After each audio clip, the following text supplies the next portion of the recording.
Hello, it's Paul. As you know, I'm doing a series of videos around the city of Bristol at the moment. Today's the 10th of January 2016. We're into the new year now. And like I say, I'm doing a series of videos basically with anyone that wants to tell their story about where they come from, the issues that affect them in their Bristol community. And like I say, pretty much loose. You know, you can write, you can speak about whatever you want to speak about. Ideally, about the area you're from and the issues that are around your area. But it can be Bristol, could be more grander scheme of things in the whole country or even the whole world. Basically, the idea and premise of this series of videos is to allow people to use their voice and make some of the voiceless people in the city have their voice again, have that, to take tell their story basically. So today, on the 10th of January 2016, earlier today, I was going to do an interview with someone. His name's Mark, and we were going to do the video, but he preferred to retain some anonymity with his video, and instead handed me a document which details where he comes from and his story. And I still wanted to honour him in that, and I wanted to read his story. And so here we go then. So he says, "Hi, my name is Mark. I have lived in St Paul's my whole adult life. I was born in Southmead Hospital and raised in North Bristol. I'm a Bristol man. I came to St Paul's in the year 2000 at 16 years of age, a pivotal point in the community. There were numerous crack houses on my street that the police wouldn't touch, and the majority of residents were upset with. They were noisy at many points of the week, and it got worse as the weekend drew closer. The same noises still exist, except now it is from revellers taking advantage of new bars and coffee houses on, inverted commas, Stokes Croft." He goes on to say, "There was a so-say, inverted commas again, war between the Aggie crew from Easton and the Jamaicans that escalated to the extent that the careless police were walking the streets with MP5s. I can recall one community event that the police were handed a whole magazine of bullets from one of their guns by children. The rents were affordable and the community spirit was high. A mixture of Asian and BME communities with a scattering of white people for good measure. It was a working man's community and people looked out for each other. Fly tips were rife, street robberies were not uncommon, and junkies used to shoot up in the streets. The police and council could not give a shit, often disregarding any requests for assistance or turning up so late that the issue had already been resolved by the community. There were families sat on the doorsteps, bantering between themselves and each other, sound systems played without fear of noise complaints, and there was a sweet smell of freedom in the air. The police showed no interest in what was mostly a peaceful community. There was, however, the odd roaming bastard that wasn't part of the community stirring something up. Since the introduction of the mayor, community organisers and the Green Party, we have seen a community shift. Lightstone and Places for People have had a hand in reshaping of this community. Both housing associations had a massive investment in the neighbourhoods in regards to property. Slowly these properties have been sold off and not at rates that were acceptable to the current occupants or other residents. House prices have gone up exponentially and the rents are now beyond the housing benefits cap. We have seen a massive influx of people from Norwich Way, taking advantage of the house prices. There has been a tight community in St Paul since the 1950s. One that is very hard to penetrate by any kind of state power.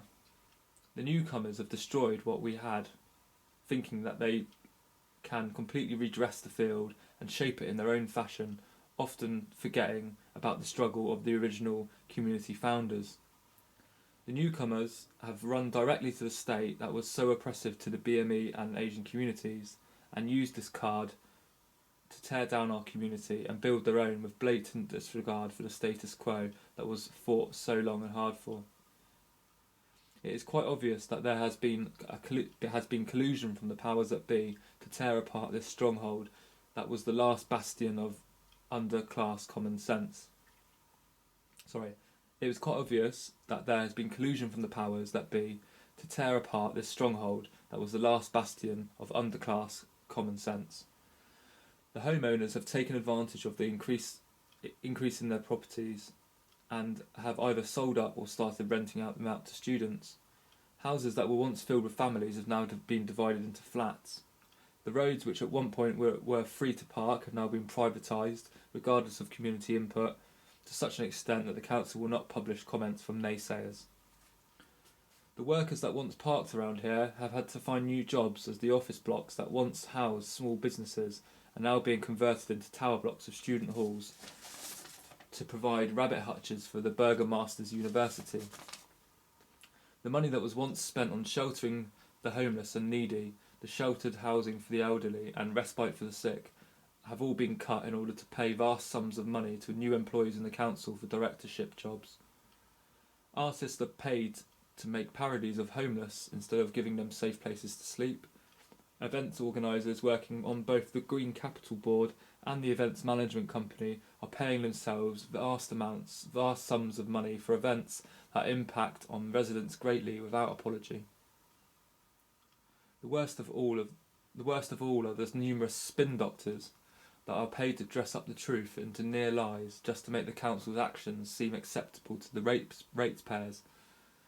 St Paul's Carnival, that has been run in the same way for decades, has had its funding pulled in order to get BCC licensed events manager or management company, and now the management of the Malcolm X Centre has been put under fire. And where are our Green councillors? They are most likely the people that instigate all of this.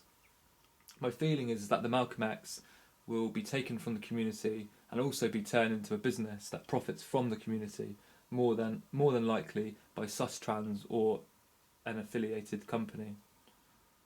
I love the working class element of Bristol.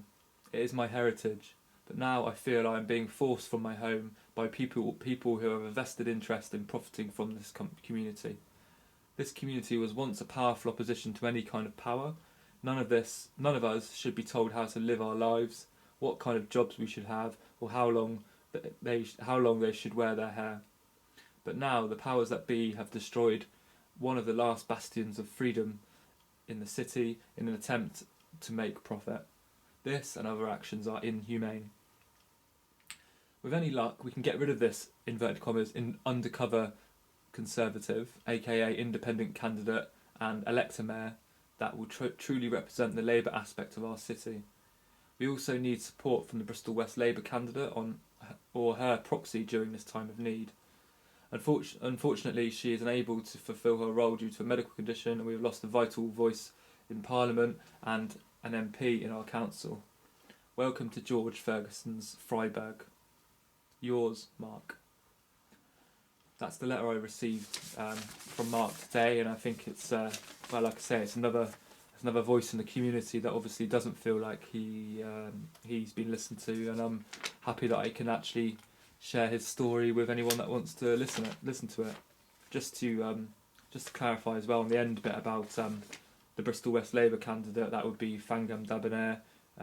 She had cancer. She was going through chemotherapy, and to date she's now back. I'm told, back in her role as the as a representative for Bristol West. So I hope Fangam recovers properly and continues to get well and manages to serve her constituents. Anyway, thanks Mark for your letter.